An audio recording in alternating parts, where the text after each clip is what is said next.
नमस्कार दोस्तों, स्वागत है आप सभी का फिर से एक बार हमारे इस YouTube चैनल पर। दोस्तों, नया साल में आपके जीवन के हर क्षेत्र में प्रगति हो, चारों तरफ मान सम्मान और इज्जत की प्राप्ति हो, सभी लोगों का साथ आपको मिलता रहे, आपके सभी प्रकार के रुके हुए कार्य पूरे हो जाएं, आपके लिए ऐसी हमारी प्रार्थना है।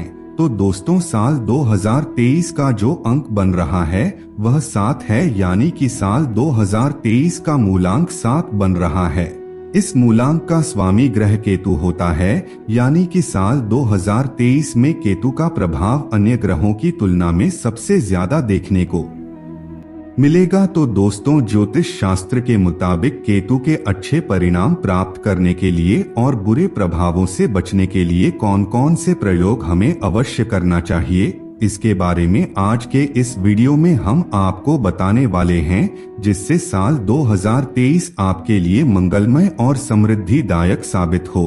तो चलिए फिर शुरुआत करते हैं, लेकिन उससे पहले अगर आप चैनल पर पहली बार आए हैं तो चैनल को सब्सक्राइब अवश्य कर लीजिए, जिससे आपको समय समय पर इसी प्रकार की महत्वपूर्ण जानकारी प्राप्त होती रहे। तो दोस्तों, अगर पहले उपाय के बारे में बात की जाए तो साल 2023 में आपको भगवान श्री कृष्ण की नाक पर नाचते हुए एक प्रतिमा अपने घर की नॉर्थ हमें लगा देना है और रोजाना उस प्रतिमा को देखते हुए 11 बार ओम नमो भगवते वासुदेवाय नमः इस मंत्र का उच्चारण आपको करना है।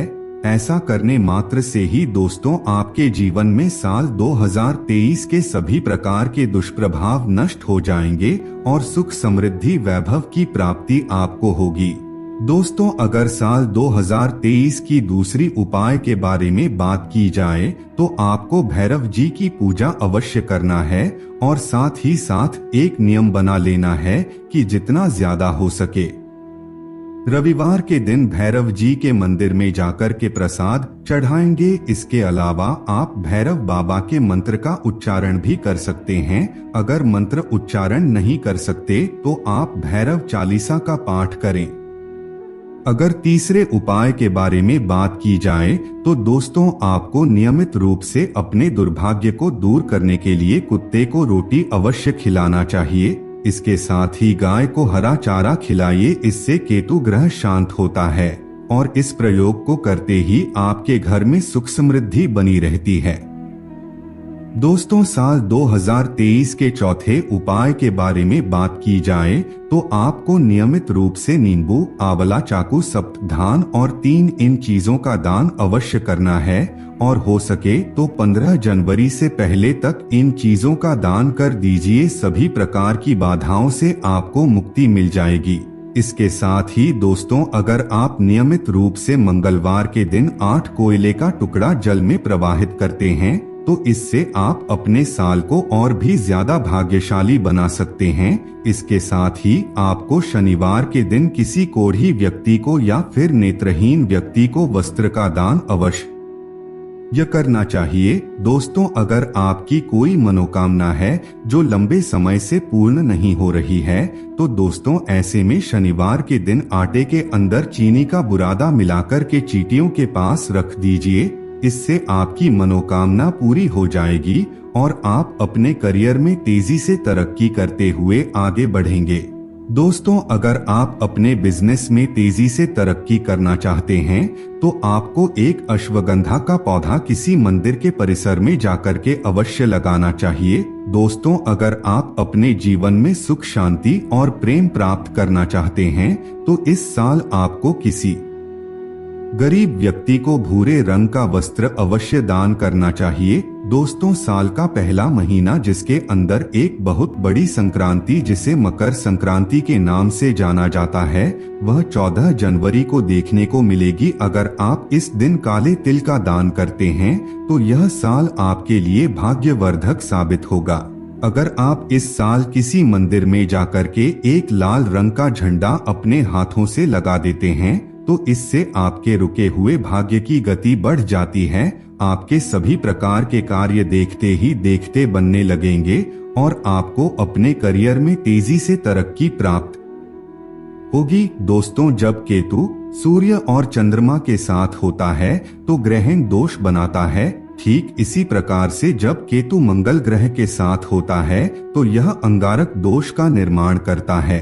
अगर आप इससे बचना चाहते हैं तो हनुमान जी के मंदिर में 2 बार आपको अवश्य चोला चढ़ाना चाहिए। हो सके तो साल के पहले मंगलवार और उसके बाद के शनिवार को यह कार्य आपको अवश्य कर लेना चाहिए, या फिर आप दूसरे मंगलवार को भी कर सकते हैं। दोस्तों, हनुमान जी की कृपा जिसके ऊपर बनी रहती है उस व्यक्ति को किसी भी प्रकार की समस्या का सामना नहीं करना पड़ता। अगर आप अपने जीवन को केतु से संवारना चाहते हैं तो आपको साल 2023 में मंगलवार के दिन बहते हुए जल में रेवड़िया बतासे अवश्य डाल देना चाहिए। इसके साथ ही मंगलवार के दिन आप किसी देवी माँ के मंदिर में जाकर के सिंदूर और शहद चढ़ाते हैं तो इससे आपको सौभाग्य की प्राप्ति होगी। इसके साथ ही दोस्तों, अगर आप अपनी आंखों में काला सुरमा लगा करके शनिवार के दिन हनुमान जी के मंदिर में जाकर के 5 कंबल चढ़ाते हैं तो इससे आपके वैवाहिक जीवन में चल रही तमाम प्रकार की समस्याएं दूर हो जाएगी। अगर आपका विवाह नहीं हो पा रहा है तो भी नए रिश्ते आने लगेंगे। दोस्तों, अगर आपके बच्चे आपकी बात नहीं मानते या फिर बच्चे आपको बहुत ही ज्यादा परेशान करते रहते हैं तो ऐसे में साल 2023 में आपको अपने बच्चों के हाथों से 2 रंग के कंबल को किसी गरीब को अवश्य दान करवाना चाहिए। इससे राहु और केतु से संबंधित सभी प्रकार के दोष खत्म हो जाते हैं। दोस्तों, अगर आप साल 2023 में अपने जीवन के अंदर कुछ एक्स्ट्रा प्राप्त करना चाहते हैं, यानी कि जो लोग वर्तमान परिस्थिति से खुश नहीं हैं और ज्यादा नया तरक्की करना चाहते हैं, तो ऐसे में अपने हाथों से आपको 10 अंधे व्यक्ति को भोजन अवश्य कराना चाहिए। इसके साथ ही दोस्तों, केतु ग्रह को अध्यात्म का ग्रह माना जाता है, धर्म से संबंधित ग्रह होता है।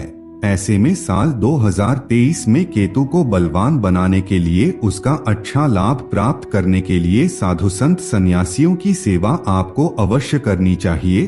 अगर आप साल 2023 में साधु संतों को भोजन अपने हाथों से खिलाते हैं तो इससे आपका केतु ग्रह बलवान हो जाएगा और उन्हें वस्त्र भी अवश्य दान करना चाहिए।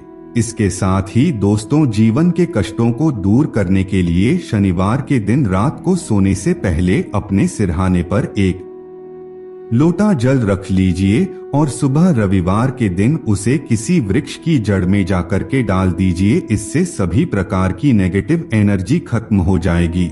इसके साथ ही दोस्तों, इस साल आपको कुछ और चीजें अवश्य करनी चाहिए, जैसे कि एक नियम आपको बना लेना है कि आप पीपल का वृक्ष, बरगद का वृक्ष, अमरूद का वृक्ष, इमली, बेल, आंवला या आम का वृक्ष अवश्य लगाएंगे। इससे आपको मृत्यु के उपरांत नर्क में नहीं जाना पड़ेगा और इस धरातल पर जीवित रहते हुए भी नर्क के समान दुख झेलना नहीं पड़ेगा।